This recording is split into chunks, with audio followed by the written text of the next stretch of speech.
ஆன்ம நண்பர்கள் அனைவருக்கும் மற்றும் குருமார்களான பிதாமக பத்ரிஜி அவர்களுக்கும் பிஎம்சி பிஎஸ்எஸ்எம் அனைத்து பிரமிட் மாஸ்டர்ஸ்களுக்கும் எல்லாருக்குமே என்னுடைய வணக்கத்தை தெரிவித்துக் கொள்கிறேன். மை டியர் மாஸ்டர்ஸ், இன்னைக்கு ரெஸ்பான்சிபிலிட்டி டுவர்ட்ஸ் சில்ட்ரன், குழந்தைகள் பற்றிய பொறுப்புகள் தாய் தந்தையாருக்கு என்ன இருக்கும் அப்படின்ற விஷயத்தை பத்தி சில விஷயங்கள் தெரிஞ்சுக்கலாம் மாஸ்டர்ஸ். எல்லாரும் சொல்லுவாங்க தியான தாய்மை அப்படின்னு சொல்லுவாங்க, ஸ்பிரிச்சுவல் பேரண்டிங் அப்படின்னுவாங்க.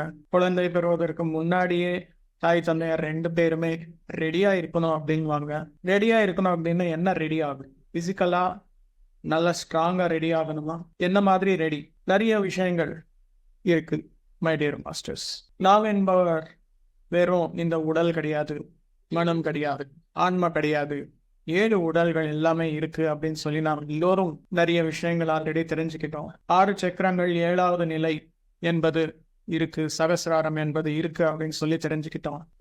இந்த சத்தியங்கள் எல்லாமே உணர்ந்து அதை நடைமுறைப்படுத்தி சத்தியத்துடன் இணைந்து வாழ்க்கை என்பது வாழணும். யாரெல்லாம் இந்த மாதிரி வாழ்க்கை என்பது வாழ்வாங்களோ அவங்கதான் குழந்தைகள் பெறுவதற்கு ஒரு தொகுதியாளர்கள் அப்படின்னு சொல்லலாம். எதுக்காக அப்படின்னா, ஒரு குழந்தை பிறந்ததுக்கு அப்புறம் ஒரு blank paper, empty white paper மாதிரி இருப்பார். அவருக்கு 2 உடல் தான் இருக்குமே. முதல்ல 7 உடல்கள் எல்லாமே இருக்காது. என்னென்ன உடல் அப்படின்னா, முதலாவது 2வது பௌதிக உடல் மற்றும் எமோஷனல் பாடி அல்லது எனர்ஜி பாடி, எத்ரிக் பாடி, இது 2 தான் இருக்கும். ஒரு தாய் அவருடைய வயிற்றுல குழந்தை இருக்கும்போது அந்த தாய்க்கும் அந்த குழந்தைக்கும் எந்த வகையான கனெக்ஷன் என்பது இருக்கும், எப்படி கனெக்டட்ல இருப்பாங்க?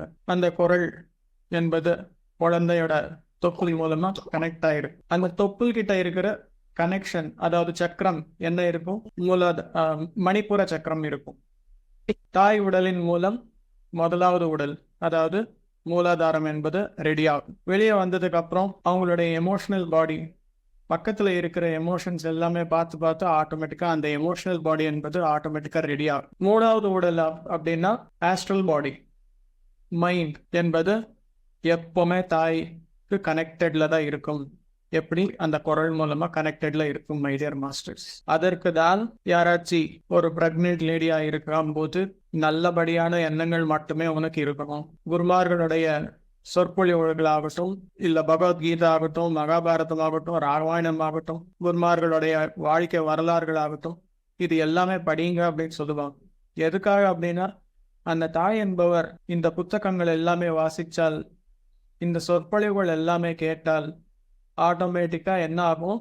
அந்த விஷயங்கள் எல்லாமே அந்த குழந்தைக்கும் போகும். அதற்காகவே என் மதர் முக்கியமான செயல் என்ன அப்படின்னா, சரியான உணவு மட்டுமே சாப்பிடணும், சைவ உணவாளர்களாக இருக்கணும், சாத்வீகமான உணவுகள் மட்டுமே சாப்பிடணும். எதுக்காக அப்படின்னா, அவங்க சாப்பிடுறது அந்த குழந்தைக்கும் போகும். சரியான உணர்ச்சிகள் மட்டுமே இருக்கணும், சரியான எண்ணங்கள் மட்டுமே இருக்கணும். இந்த 3 சரியாக இருக்கும்போது ஆட்டோமேட்டிக்கா அந்த குழந்தைக்கு தேவையான ப்ரொடெக்ஷன் என்பது ஏற்படும். சரி, குழந்தை பிறந்தார், அதுக்கப்புறம் என்ன பண்ணணும்? 7 வயசு வரைக்குமே அவங்களுடைய மைண்ட் என்பது வராது. அதுக்காகவே 5 வயசுல இருக்கிற குழந்தைகள் எல்லாருமே கடவுள்மார்கள் அப்படின்வாங்க. இந்த மைண்டே இல்லை அவருக்கு. வெறும் இந்த உடல் மட்டும், 2வது உடல் எமோஷனல் பாடி மட்டுமே அவருக்கு இருக்கும். 7வது வயசு வந்ததுக்கு அப்புறம் மைண்ட் என்பது ஃபார்ம் ஆகும். அங்கிருந்து தான் இந்த சத்தியங்கள் என்பது அவங்களுக்கு உணர ஒரு சக்தி என்பது வருது. அதற்காக தாய் தந்தையர் எல்லாருமே என்ன சொல்லி கொடுக்கணும்? நீ இந்த மாதிரி இரு அப்படின்னு சொன்னா அவங்க கேட்க மாட்டாங்க. தாய் தந்தையர் 2 பேருமே இந்த மாதிரி இருக்கணும் அப்படின்னா அவங்க 2 பேரும் இருக்கணும். அந்த மாதிரி எல்லாரும் சொல்லுவாங்க, குழந்தைக்கு ஒரு தன்னம்பிக்கை என்பது கொடுக்கணும் அப்படின்னு சொல்லி, ஒரு கான்ஃபிடன்ஸ் என்பது கொடுக்கணும். எப்படி கொடுக்க முடியும்? ஒரு பின்ட்ரைவ்ல போட்டு அவங்களுக்கு கொடுத்தா அதை ஏத்துக்க முடியுமா? முடியாது. அவங்களுக்கு செயல்களை எப்படி செய்யணும் அப்படின்னு சொல்லி நாம செய்தால், அது பார்த்து அவங்க செய்யும் போது அந்த நம்பிக்கை என்பது ஆட்டோமேட்டிக்கா ஃபார் எக்ஸாம்பிள், ஒரு பெரிய செயல்கள் எல்லாமே என்னால செய்ய முடியும் அப்படின்னும் போது அது எப்படி சொல்லி கொடுக்கணும் ஒரு தந்தை, ஒரு ஃபாதர் அப்படின்னா? அந்த குழந்தை இவ்வளவுதான் இருக்குமே, ஆனா ஒரு குதிரை எவ்வளவு பெருசா இருக்கும், அந்த குதிரை மேலே ஏறி உட்கார வச்சு அந்த குழந்தை ஹார்ஸ் ரைடிங் என்பது 1 வாட்டி 2 வாட்டி கூப்பிட்டு போனாக்கா ஆட்டோமேட்டிக்கா வருது.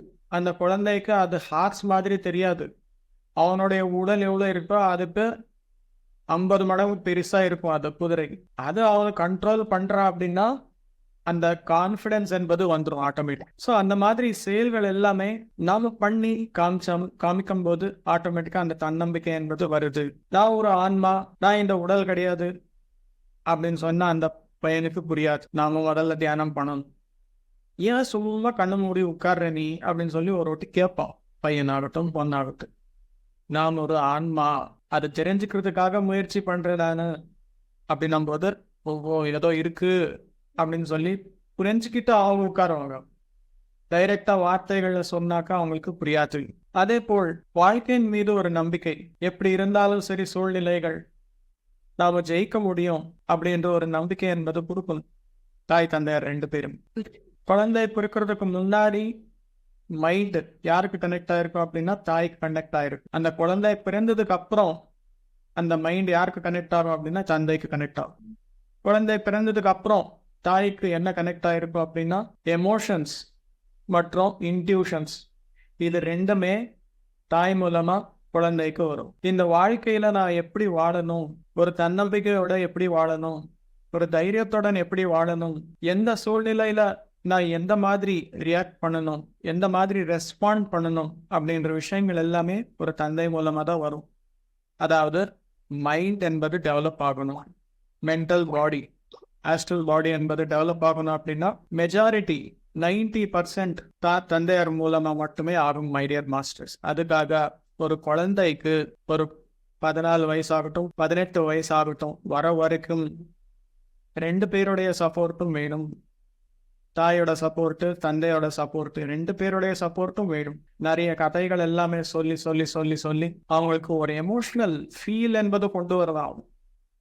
தாய் மாதிரி யாரும் சொல்ல மாட்டாங்க கதைகள். சிவாஜி மகாராஜ் அவருடைய கதை, காந்தி அடிகள் அவருடைய கதை, ஒரு நாட்டுக்கு பாதுகாப்பாக எப்படி ஒரு ஆர்கனைஸ்டு மெத்தட்ல கொடுத்திருக்காங்க அப்படின்னும் போது சர்தார் வல்லபாய் பட்டேல் அவருடைய வரலாறு, இந்த மாதிரி எல்லாமே அவருக்கு கதையாக சொல்லும் போது ஆட்டோமேட்டிக்கா எமோஷனல் பாடி என்பது டெவலப் ஆகும். தியானம் பண்ண பண்ண பண்ண பண்ண அந்த எண்ணங்கள் நடுவுல ஒரு தெய்வீகமான எண்ணங்கள் வருது, அதுதான் இன்ட்யூஷன் அப்படின்ற விஷயம் அவங்களுக்கு புரிய வைக்கணும் அப்படின்னா நாம் அவர் சொல்றது கேட்டா போதும்.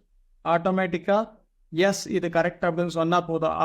ஆமா நான் யோசிக்கிறது கரெக்டு அப்படின்னு சொல்லி தெரிஞ்சுக்கிட்டு போது ஆட்டோமேட்டிக்கா அந்த இன்ட்யூஷன் என்பது ஆட்டோமேட்டிக்கா டெவலப் ஆகும். ஆனா இந்த காலகட்டத்துல எப்படி இருப்பாங்க, குழந்தை கொஞ்சம் அதிகமா பேசிட்டே இருப்பாங்க அப்படின்னா நமக்கு பொறுமை இருக்காது. கம்மல் உட்கார முடியாது, அவனுக்கு சைலண்ட் ஆயிரு, உட்காரு, அந்த கார்னர்ல போய் உட்காரு அப்படின்னு. உண்மைதான், 2 பேர் தான் இருக்காங்க, தாய் தந்தையார் மட்டுமே, தாத்தா பாட்டி இல்லை. இப்போ இருக்கிற சூழ்நிலை அந்த மாதிரி இருக்கு எல்லாருக்குமே. எல்லார் வீட்லயும் அப்படியே இருக்கு. ஒவ்வொரு மாசமும் ஓடணும் 2 பேரும். அந்த மாதிரி இருக்கும்போது அந்த மாதிரி தான் இருக்குமே. ஆனாலும் சரி, குழந்தைக்கு தேவையான விஷயங்கள் எல்லாமே சொல்லி அவங்களுடைய வளர்ச்சி என்பது பார்க்கக்கூடிய தன்மை என்பது நம்ம கிரியேட் பண்ணிக்கணும். சின்ன சின்ன விஷயங்களுக்குமே சூசைட் அப்படின்னு எல்லாருமே. ஏன் அப்படின்னா வாழ்க்கையின் மீது தன்னம்பிக்கை என்பது கிரியேட் ஆகலை குழந்தை வயசுல. ஒரு தந்தை என்பவர் ஒரு கார்பென்ட்ரி ஆகட்டும், டைலரிங் ஆகட்டும், பெயிண்டிங் ஆகட்டும், வீட்டில் பிளம்பிங் ஆகட்டும், எலக்ட்ரிக்கல் ஆகட்டும், இந்த விஷயங்கள் எல்லாமே சொல்லிக் கொடுக்கணும். இவ்வளோ சொல்லிக் கொடுக்கறதுக்கு பொறுமை என்பது தாய் தந்தையாருக்கு எங்கிருந்து வருது அப்படின்னா தியானத்தின் மீது மட்டுமே. இந்த விஷயங்கள் எல்லாமே சொல்லிக் கொடுக்கணும் அப்படின்னா அவங்களுக்கு எவ்வளோ சத்தியம் உணரணும் அவங்க 2 பேருமே. அதுதான் ப்ரிப்பரேஷன் அப்படின்னா மை டியர் மாஸ்டர். இது எல்லாமே கொடுத்துட்டா நம்முடைய பொறுப்பு முடிஞ்சு போயிடும். அந்த குழந்தை தியானம் சொல்லி கொடுத்துட்டோம், அந்த குழந்தைக்கு அவங்களுக்கு தேவையான வாழ்க்கையின் மீது தன்னம்பிக்கை என்பது கொடுத்துட்டோம். எப்படி இருந்தாலும் ஸ்கூலுக்கு அனுப்புறோம், எழுத்து படிக்கிறது எல்லாமே வருது, அவ்வளவுதான் தாய் தந்தையாருடைய பொறுப்பு. இந்த அளவுக்கு பண்ணா போதும், ஒரு ரெஸ்பான்சிபிள் சிட்டிசன் அப்படின்றது கிரியேட் ஆகும். அந்த மாதிரி தான் மை டியர் மாஸ்டர்ஸ். இந்த விஷயங்கள் எல்லாமே தெரிஞ்சுக்கிட்டு இந்த அளவுக்கு பொறுப்பாக பொறுமையாக எல்லாம் சொல்லிக் கொடுக்கணும் அப்படின்னா ஒரு பொறுமையாகட்டும் ஒரு சத்தியமாகட்டும் உணரணும் அப்படின்னா அது வெறும் தியானத்தின் மூலம் மட்டுமே சாத்தியமாகும் my dear masters. Thank you masters. எல்லோருக்கும் வணக்கம், நன்றி.